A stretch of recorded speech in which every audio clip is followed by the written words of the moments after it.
I thank the gentleman from Cincinnati, Congressman Shabbat, for organizing this important hour of recognition, and I thank all my colleagues on both sides of the aisle who have taken the time to be here to thank Speaker John Boehner for his service to America.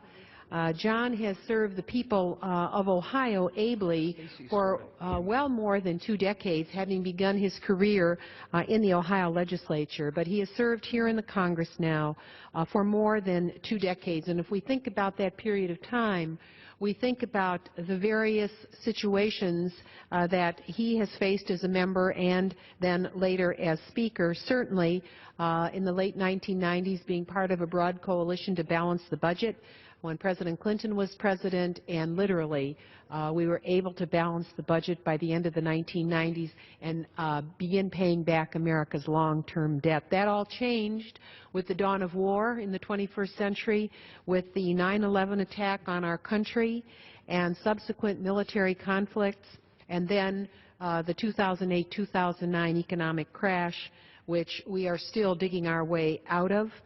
We look at the more recent sad invasion by Russia of Ukraine and the ensuing conflict in the Middle East that has now spilled over into Syria. I would say that this period of Speaker Boehner's service, both as Speaker and then prior as a member, has been a very difficult time for America. And if I think about some of my favorite memories of the Speaker, certainly it would be one of our most recent experiences as a Congress with Pope Francis coming here and the Speaker's handkerchief very wet during that period. But I know his utter joy at having worked so hard to invite the Pope here to address us as, for the first time in American history, a Pope addressing the Congress as the head of state.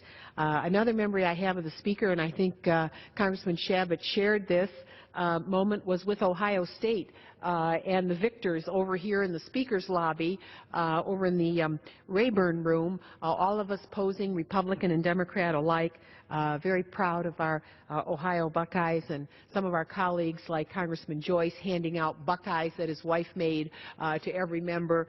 There were moments of joy as well, and the Speaker's many accomplishments as Speaker, requiring bills to be posted 3 days online before we voted on them. He had many accomplishments and built a legacy in his own right as a reasonable voice for his party, despite presiding over a fractious membership that has become more fractious with ensuing years.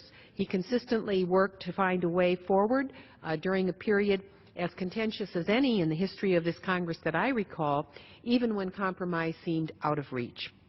I would have to say, without question, Speaker Boehner's departure is a huge loss to our Buckeye state. The House is a place where seniority and the ability to balance competing and sometimes intractable demands matter, and we as Ohioans are very, very grateful for his service. As the most senior member of Ohio's Buckeye delegation, I thank the Speaker for his dutiful and patriotic service to the people of the United States and this House for 25 years. His respectful and moderating presence, often with a smile, in this House will be missed. And may he and his family enjoy the years ahead as he returns home to Ohio and I think some other locations to get some deserved R&R after the very difficult period during which he has served. Now, we have several speakers on this side, and we await your yielding us time in order to recognize them in due order, and I thank you so much. Thank you very much. I thank the gentlelady for her kind words, reclaiming my time. I'd now like